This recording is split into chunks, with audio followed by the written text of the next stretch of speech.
I'm going on Medicare this year, which is, I know, it's gasp. Although it will be cheaper for me, it's not that exciting. I want to be in my 40s again.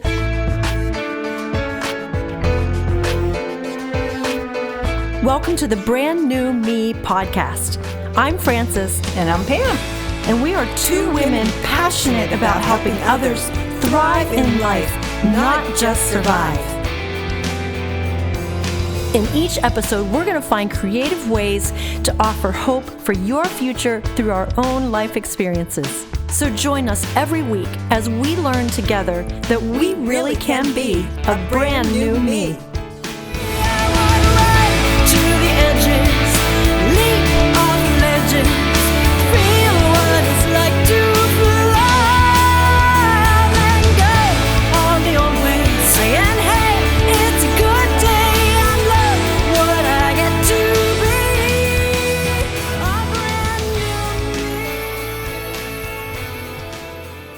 We're now on episode 86, and we're still talking about The Gifts of Imperfection by Brené Brown. And today's topic is self-compassion, which is really hard sometimes. I love the quote, "The thing that is really hard and really amazing is giving up on being perfect and beginning to work of becoming yourself." So that is me. I loved also Brené's quote about she is a recovering perfectionist and an aspiring good enoughiст. So, yes, we all want to be a good enoughiст because God's made us perfect, and it's a reality that we need to come to, that we are who we are because that's who God made us. And that's difficult, don't you think? Yeah, I liked that, an aspiring good enoughiст. It sounds like a snuffleupagus or something. Where's that? Right. I don't remember where's that from, but so let's talk about perfectionism. She says it's not the same as striving to be your best. It's not healthy achievement and goals, but believing we have to live perfect, look perfect, and act perfect. Well, I liked that differentiation because we all know, I think if you listen to this podcast at all, you know that I'm about achieving and reaching your goals. That's how I live my life. And that's very different, she says, than a perfectionist and having to be perfect. I remember talking to a friend a long time ago who her struggle with perfectionism was if she couldn't do it right, she didn't do it at all. She'd give up. If she couldn't play something perfectly or whatever, she'd give up. So I discovered my perfectionism is a little different. If I'm not perfect, if I can't play something perfect, I'll just keep trying until I get it right. So where are you, Pam? Are you one of those who you give up if you didn't do it right, or you'll try again? I'll probably keep trying. I don't know. I may say, this is not for me. That's a possibility. But I want to be realistic about things. But on the other hand, yes, if it's something I feel I can do, I will probably keep trying to do it.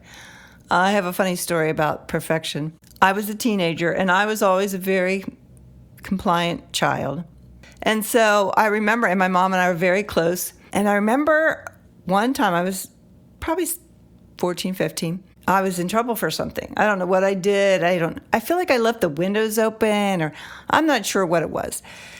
And she came to me and said, "I can't believe you, blah, blah, blah, blah, blah." And I remember so clearly, I yelled down the steps, "Well, if I was perfect, then there would be 2 perfect people in this house, and that wouldn't work." I know, that was my rebellious side, which never came out, really.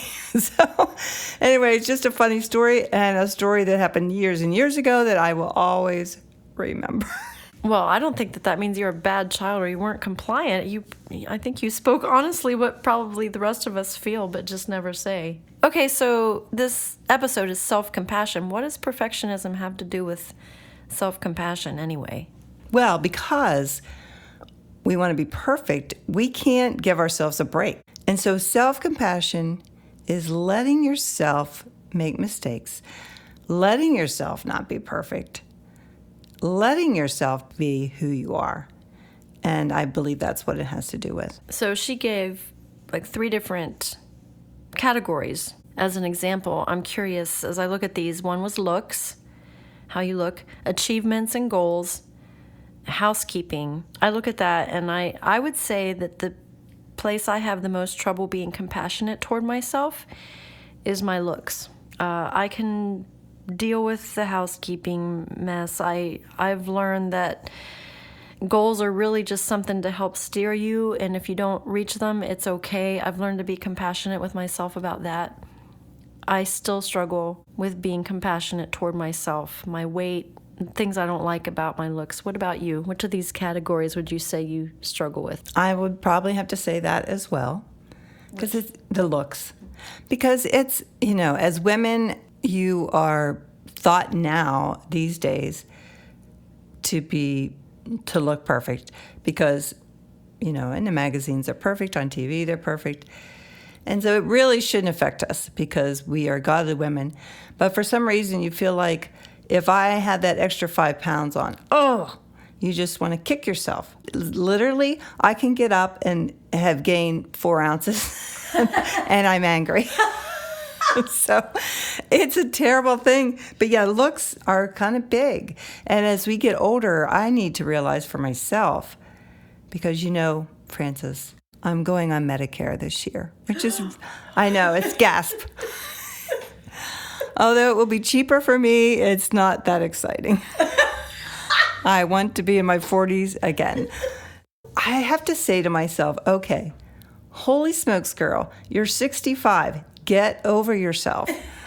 My husband loves me the way I am. I do everything I can. I try to eat healthy. I try to go to the gym 3 times a week.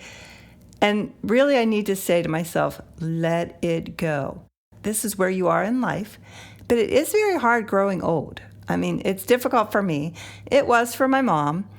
She could have been sicker than a dog and be like, where's my lipstick?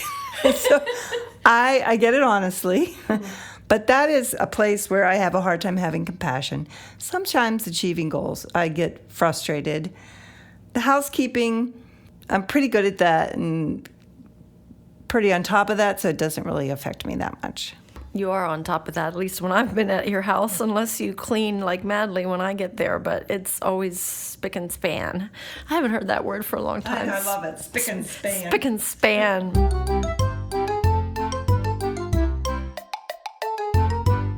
By the way, I just read about the guy that you talked about, Jimmy Durante, is that right? Jimmy Durante.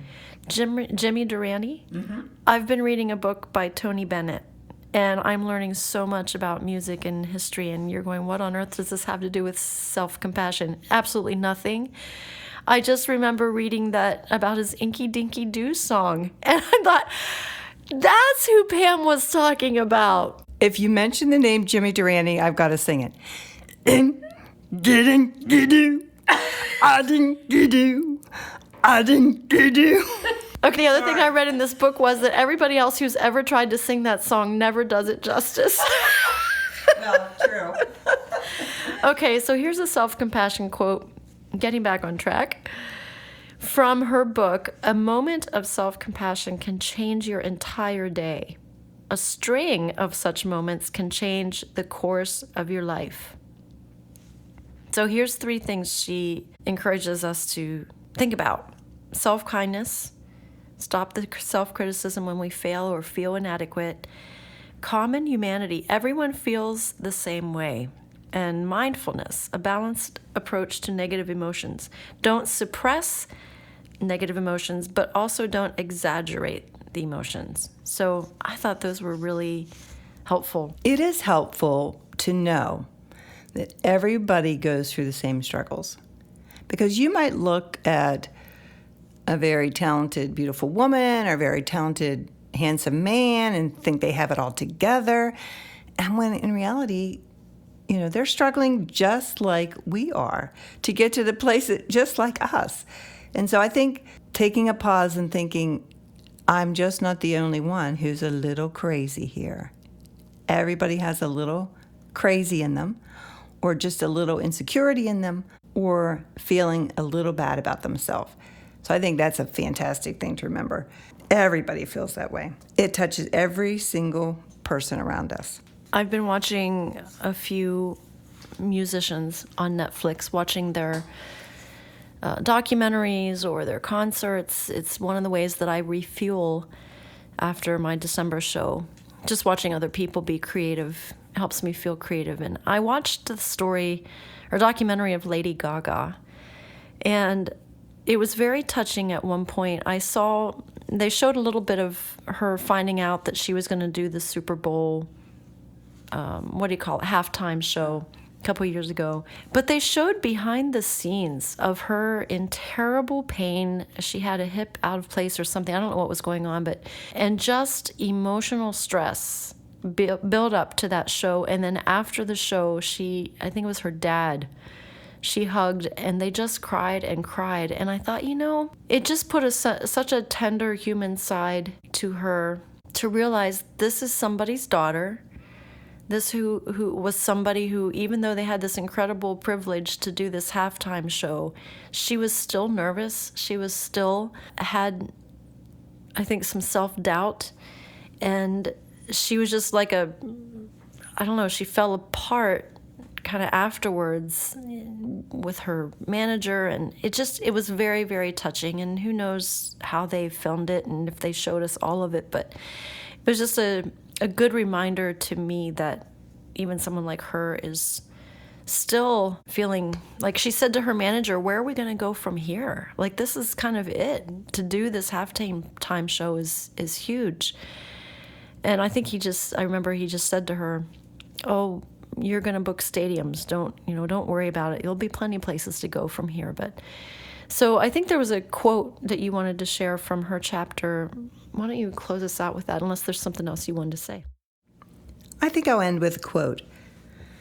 There's a crack in everything. That's how the light gets in. So many of us run around spackling all the cracks, trying to make everything look just right. This line helps me remember the beauty of the cracks, and the messy house, and the imperfect manuscript, and the too tight jeans. It reminds me that our imperfections are not inadequacies. They're reminders that we're all in this together, imperfectly, but together.